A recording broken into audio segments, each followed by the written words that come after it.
জাতক কোটিপতি, পেশায় প্রমোটার, এত ছোট ভাগ্যরেখা নিয়ে কিভাবে কোটিপতি হলেন? দেখতে পাচ্ছেন ছোট্ট একটা ভাগ্যরেখা। এইটুকু ভাগ্যরেখা, অনেকে মনে করে ভাগ্যরেখা এই পর্যন্ত হতে হবে তবে কোটিপতি হওয়া যাবে। এই জাতক কিন্তু প্রায় 25 কোটি টাকার মালিক। অনেকগুলো প্রমোটিং সাইট, তার বিল্ডিং কনস্ট্রাকশন চলছে। ব্যক্তিগতভাবে চিনি, তাই বলছি। দেখতে পাচ্ছেন এখানে আড়ি রেখাও আছে, তার সত্ত্বেও কোটিপতি, কারণ তার হাতের গ্রহদের অবস্থা এটা খুব জরুরি। শুক্র, বৃহস্পতি, শনি, রবি, বুধ এবং মঙ্গল, চন্দ্র, দেখুন প্রত্যেকটা গ্রহ একদম সমান্তরালভাবে অবস্থান করছে। হাতের যে গঠন ধরন প্রকৃতি এটা খুব ভালো। এটাই কিন্তু কোটিপতির মেন ভিত। তাছাড়া এখানে দেখতে পাচ্ছেন এই সাইনটাকে কোটিপতি চিহ্ন বলা হয়। এটাকে মানি ট্রায়াঙ্গেল বলা এই যে হয়। মানি ট্রায়াঙ্গেল, এগুলো কিন্তু কোটিপতি চিহ্ন।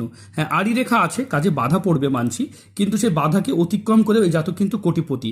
তাই কাজে বাধা আসবে, সেই বাধা নিয়ে অত চিন্তা করতে হবে না। অনেকের হাতে আড়ি রেখা আছে, অনেকে ভয় পেয়ে যাচ্ছেন যে আড়ি রেখার কোনো প্রতিকার হয় না। প্রতিকার হয়, প্রত্যেকটা হাত আলাদা, প্রত্যেকটা হাতের বিচার আলাদা। এই জাতকের কিন্তু শুক্র অনেকটা বড়, তাই সম্পদ রিলেটেড ব্যবসা এর কিন্তু জীবনে অনেক অনেক উন্নতি দেবে।